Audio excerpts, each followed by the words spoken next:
Hello, ladies and gentlemen. My name's Stepsbasic, and welcome back to my community show. Didn't do so much crazy stuff with my hands that time. Okay, so this video may contain some heavy content. You can probably tell why. You see, Monday's episode of Final Fantasy touched on a pretty sensitive subject. And that subject is, of course, death. And more importantly, death in video games. And I figured that would make a pretty good episode for today. So, well, naturally, death of a character is significantly different from a real life death. And I'm not trying to equate the two in this. But if you've been playing video games as long as I have, or consuming any type of character-based media for that matter, you have experienced death in this way. It's never fun. It's not easy. Death is literally never easy. It's, the loss of something that we never knew would come to an end, and suddenly, bam, there it is. I remember the first time I lost a character. It was tough, The game was the Final Fantasy game, but it wasn't 7. Ares' death wasn't my first death. Jeez. Rather, it was actually 2. On the Super Nintendo. Oh, well, it was released as 4 later on, so if you don't recognize 2 the way I recognize it, because I played it on the Super Nintendo, and the one that came out later was different. Completely different. Spoiler warning.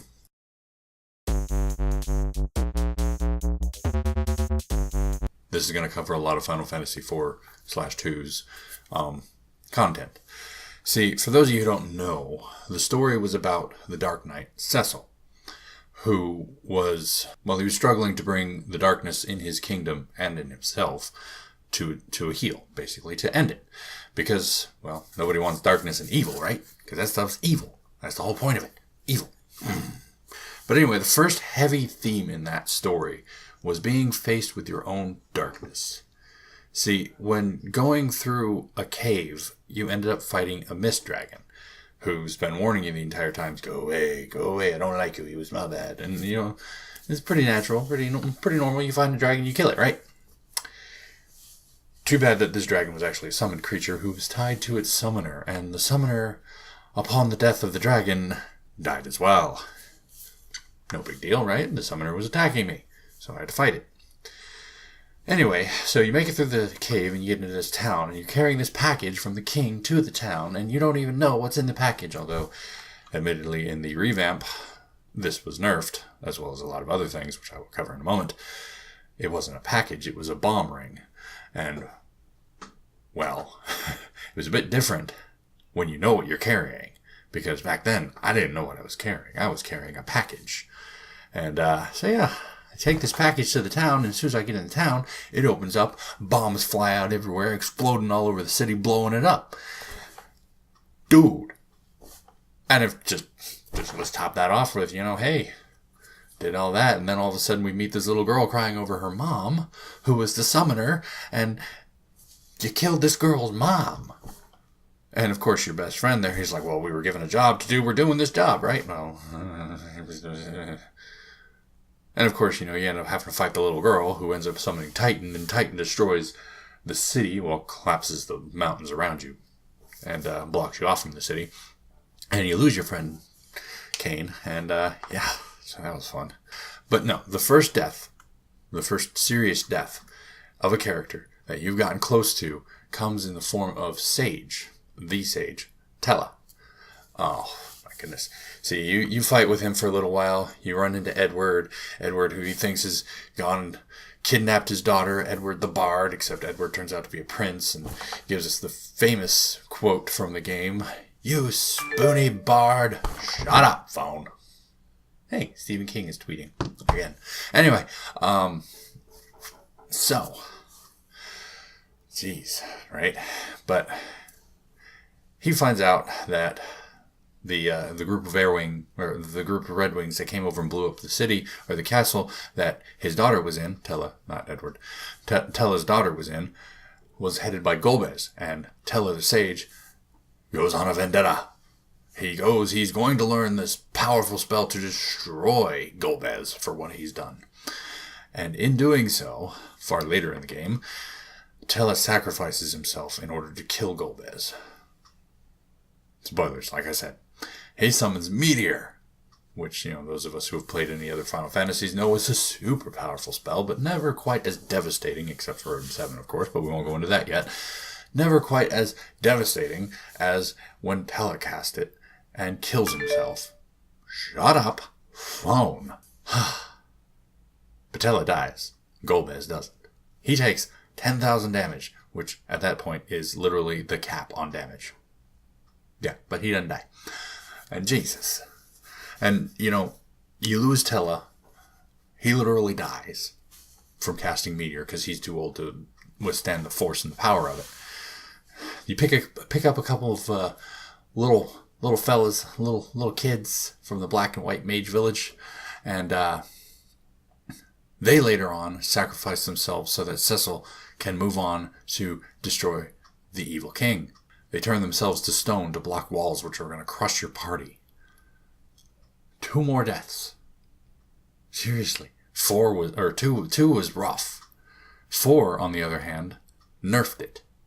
I mean, they came up with this whole thing where you can go get this super soft and free them. So they're not dead. Everybody else lives, except for Tella. He stays dead. And you knew you were bringing a bomb to the village. Seriously. Now, of course, being forced to face the woman or the child of the woman you just killed, watching Tella sacrifice himself to kill Golbez, watching Palom and Porom turn themselves into stone to save you. It was tough. And, I have to say, apart from Final Fantasy VII, 2 was the original 2 was definitely my favorite of all Final Fantasies. And yeah, mostly because it wasn't afraid to do things that were going to hurt you. I wasn't even 10 yet when I played that game. Yeah, but death. I'm almost sure that you've heard the, it's just a game and it shouldn't bother you too much sort of argument. And, well, yes, this is true. It's only really part of the story. See, let's go into my life, right? I served in the military. And those of us who have done that, and even in other situations really, know that feeling that the people you're looking at today may very well not be here tomorrow. And, death in real life has hardened me to the death in works of fiction. Even before, though, I never really suffered a death like I would a real life death. Because, well, let's face it, they're not real. And, most people are like that. I've known a few people who really get upset about deaths in movies, video games, books and stuff. And, they have a bit of a sheltered life, as it were. Not really a bad thing, but, not really a strong thing either. And, we learned something from these deaths, Never have I really faced a fictional death that affected me quite as much as a real life death would. Maybe the Bridge to Terabithia really hit me pretty hard when Leslie died in that one. That one was a pretty rough one. And Joel and his daughter in the beginning of Last of Us. I played that game on Father's Day when my daughter wasn't home because she was at her mom's. And I was like, oh my goodness. Bad choice of game, but I didn't know it was going to happen because it had just come out. And I'm like, all right, I'm going to get this game and play it. And it was awesome. And then that happened. And I'm like, oh my God, this is the worst. But that was situational anyway. That doesn't mean that we don't feel these deaths just because we don't experience them nearly as hard as we would feel it if it were a real person. I just watched my last Final Fantasy VII video. Even then, I've been through that death scene 4 times, and it's been several years since the first time. And, I zoomed in on my face to show you that reaction because it was a genuine reaction. I literally got choked up when I saw that water, and I'm like, oh God. Aerith's death still hurts. But these situations, they teach us something else. Cloud's speech at the end there was a good example of how you should look at death, You're still alive, and you must still go on. Aerith has fallen, and her murderer is still going to try and destroy the world. Granted, we rarely face situations like this in real life, but the lesson still holds true. We have to move on. Death is unavoidable. The older you get, the more you're going to experience it. The first experience I had with real death was learning that my father had killed himself. I was 6, and my mom told me my dad killed himself because of me. That was hard. That was something I held on to until I became an adult, and it still kind of hurts. Even though my grandmother has set me straight, my aunts and uncles, who were his brother and sister, have set me straight. It still feels like it was a real thing. And after that, I lost my great-grandmother, and that may not seem like much, but my great-grandmother was amazing. She was a terrific woman. She was a very big influence in my life. Great-grandma Moore, that was her name. And, then I lost a couple of friends over the next few years, and by the time I actually made it into the military, in some way or another, 7 people in my life have died. Some through old age, some through murder. And yet I was strong enough to move forward. Barely sometimes, but I still made it. Well, maybe due in part to the all that. Tella sacrificing himself, Palom and Porum sacrificing themselves, Eris, friggin' Leslie, Joel's daughter. Well, Joel's daughter wasn't until later, but, or Dine, even, jumping off the cliff after realizing his daughter was still alive and he didn't want her to find him. These deaths, everyone who showed me, even in fiction, life goes on. Life must go on. Anyway, the next time somebody decides to belittle you for the fact that you have mourned fictional characters, take heart in the fact that not only do you have a depth of emotion greater than theirs, but you may know something more about death than they do. Then take a moment to poke fun at the fact the last time that they got really sad because their sports team lost something.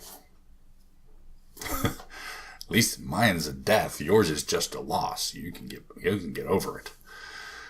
My person's never coming back until I restart the game.